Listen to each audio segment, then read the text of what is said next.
DA అంటే ఏంటి బావా చెప్పు, డిఏ అంటే ఏంటి అని అడుగుతుంది జ్యోత్స్న. డిఏ అంటే దీప అసిస్టెంట్ అని కార్తిక్ అంటాడు. దీప అసిస్టెంటా అని పారిజాతం అంటుంది. దీపకి అసిస్టెంట్ అవును అని శివనారాయణ అంటాడు. దీపకి అసిస్టెంట్ ఏంటండి దీపకి అసిస్టెంట్ ఏంటండి అని పారిజాతం శివనారాయణ అడుగుతుంది. నువ్వు మౌనంగా లేకపోతే నీకోసం కూడా ఒక లిస్ట్ తయారు చేయవలసి వస్తుంది అని అంటాడు శివనారాయణ. వద్దులేండి అని పారిజాతం అంటుంది. నువ్వు చదువు కార్తిక్ అంటాడు. దీపకి జ్యోత్స్న అసిస్టెంట్గా ఉండాలి అని కార్తిక్ చదువుతాడు. దీప కంటే ముందే ఆఫీస్కి రావాలి. దీప వెళ్ళిన తర్వాతే వెళ్ళాలి. ఒకవేళ దీప రాత్రంతా ఆఫీస్లోనే ఉండిపోతేనో అని పారిజాతం అడుగుతుంది. దీపతోనే ఉండిపోవాలి అనేసి అంటాడు శివనారాయణ. సీఈఓగా ఏ వర్క్ ఇస్తే ఆ వర్క్ చెయ్యాలి అని కార్తిక్ చదువుతాడు. కాదు కుదరదు అనకూడదు అని అని అంటాడు కార్తిక్. అలాగని దాంట్లో ఉందా అని పారిజాతం అంటుంది. లేదు పారు నువ్వు చదువు అంటాడు. వద్దులే నువ్వే చదువు అంటాడు. నేను చదివింది నీకు అర్థం కావట్లేదు కదా, నువ్వే చదువు పారు అని కార్తిక్ అంటాడు. వద్దు నువ్వే చదువు, దానిలో లేనిది ఏమన్నా చదువుతున్నావేమో అని అన్నాను అంతే, చదువు అని పారిజాతం అంటుంది. ఈ రోజు నుండి జ్యోత్స్నకి ఎటువంటి సౌకర్యాలు ఉండవు అని అంటాడు కార్తిక్. అంటే కారు డ్రైవర్ ఇలాంటివి ఏవీ ఉండవు. జ్యోత్స్న అకౌంట్స్ అన్నీ బ్లాక్ చేయబడుతున్నాయి. కంపెనీ తరపు నుండి కానీ పర్సనల్ అకౌంటెంట్ నుండి కానీ డబ్బులు వాడడానికి వీల్లేదు. అప్పులు చేయడానికి వీల్లేదు. తప్పులు చేయడానికి అసలు వీల్లేదు అని అంటాడు. ఏం కల్పించి చెప్తున్నావా అని అంటుంది పారిజాతం. మరి ఇక్కడున్న చైర్మన్ గారి తీర్మానం అది అని అంటాడు కార్తిక్. చైర్మన్ గారు పెట్టిన నియమ నిబంధనలు చదువుతున్నాను అని కార్తిక్ అంటాడు. ఏ బంధంలో అని అడుగుతుంది. నియమ నిబంధనలు అని అంటాడు. ఓ చదువు నాయన చదువు అని పారిజాతం అంటుంది. ఇంకా చాలా ఉన్నట్టున్నాయి చదువు అని అంటుంది. తనకి కంపెనీ కారు ఇవ్వబడదు. తను ఎలా వెళ్ళాలో తనే నిర్ణయించుకోవాలి. తను ఎలా రావాలో తనే నిర్ణయించుకోవాలి. డిఏ అంటే దీప అసిస్టెంట్గా పనిచేసినందుకు గాను ప్రతి నెల కొంత జీతం వస్తుంది. ఆ జీతంలోనే తన అవసరాలు తీర్చుకోవాలి. తన ప్రతిభను ప్రవర్తన సంస్థ గుర్తించి భవిష్యత్తులో జీతం పెంచే అవకాశం కూడా ఉంది అని కార్తిక్ అంటాడు. జీతం ఎంత ఇవ్వాలి అనేది దీపే నిర్ణయిస్తుందని అంటాడు. జీతం ఉన్న పని మనిషి ఈ నిబంధనలకు లోబడి జ్యోత్స్న గారు సీఈఓగా సేవలు అందించాలి అని కార్తిక్ అంటాడు. వీటిలో ఏమైనా లోపాలు వస్తే చైర్మన్ గారికి కంప్లైంట్ చేయగలరు. అప్పుడు నిబంధనలు మరింత కఠినంగా ఉంటాయని కార్తిక్ అంటాడు. ఒకవేళ ఈ నిబంధనలు నియమాలు నచ్చకపోతే సదరు జ్యోత్స్న అనే పని మనిషి ఈ సంస్థ నుంచి వెళ్ళిపోవచ్చు. కాకపోతే ఆఫీస్ నుంచి వెళ్ళిపోతే ఇంట్లో కూడా చోట్లేదు అని కార్తిక్ అంటాడు. ఆ షరతులు వర్తిస్తాయి అంటాడు. ఆఖరిగా ఒక మాట, జ్యోత్స్నలో సత్ప్రవర్తన యాజమాన్యం గుర్తించేంత వరకు శిక్షాకాలం అమలులోనే ఉంటుంది. ఇది గమనించి సదరు వ్యక్తి ప్రవర్తించగలరు. ఇట్లా అని అంటారు.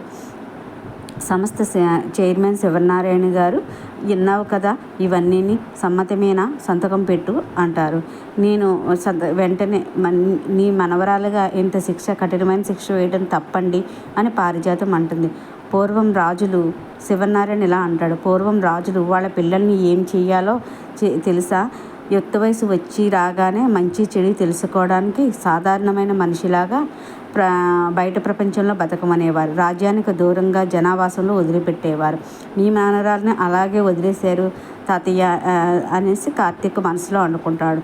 కష్టాలు పడుతూ కష్టాల మధ్య బ్రతకాలి అంటాడు. తిను కూడా అలాగే బ్రతికింది అని కార్తిక్ అనుకుంటాడు.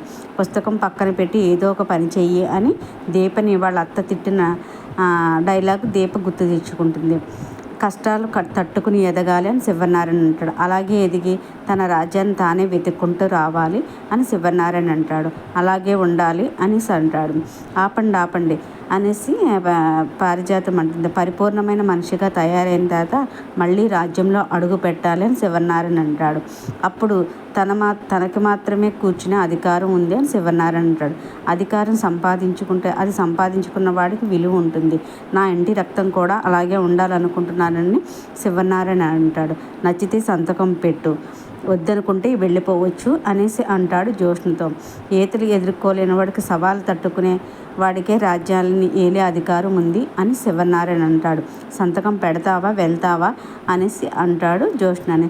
సవాల్ని స్వీకరిస్తున్నాను అని జ్యోత్స్న అంటుంది. గుడ్, ఈ రోజు నుంచి బాధ్యత తీసుకో అని చెప్పేసి కార్తిక్ నువ్వురా అని శివనారాయణ అక్కడి నుంచి వెళ్ళిపోతాడు.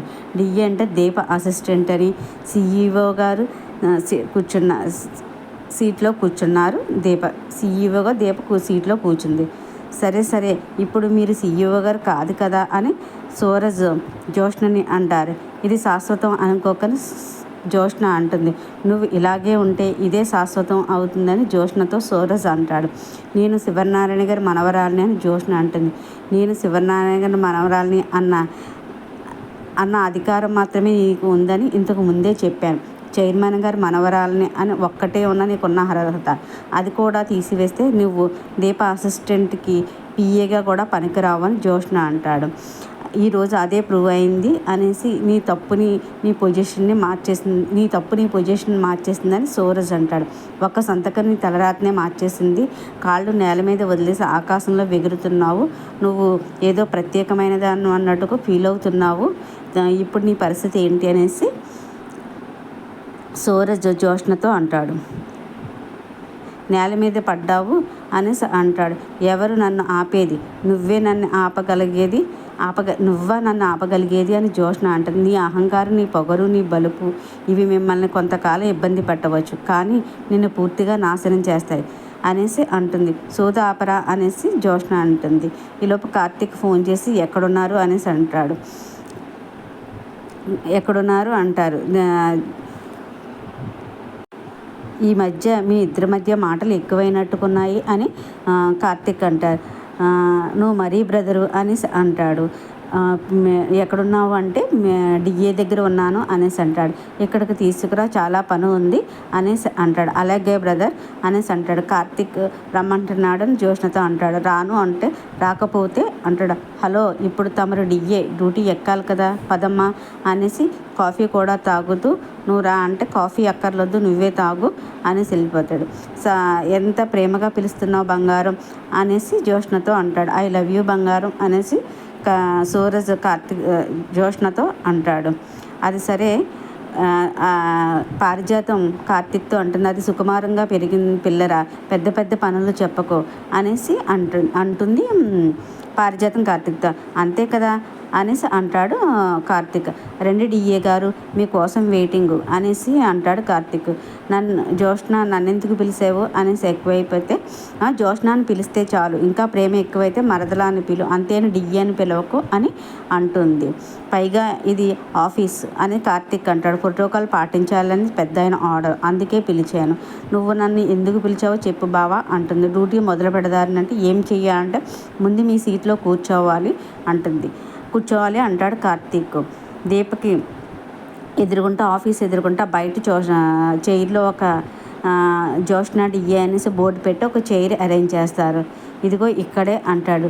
డిఏ అని ఉంటాడు. ఎక్కడ అంటే ఇక్కడే అంటాడు.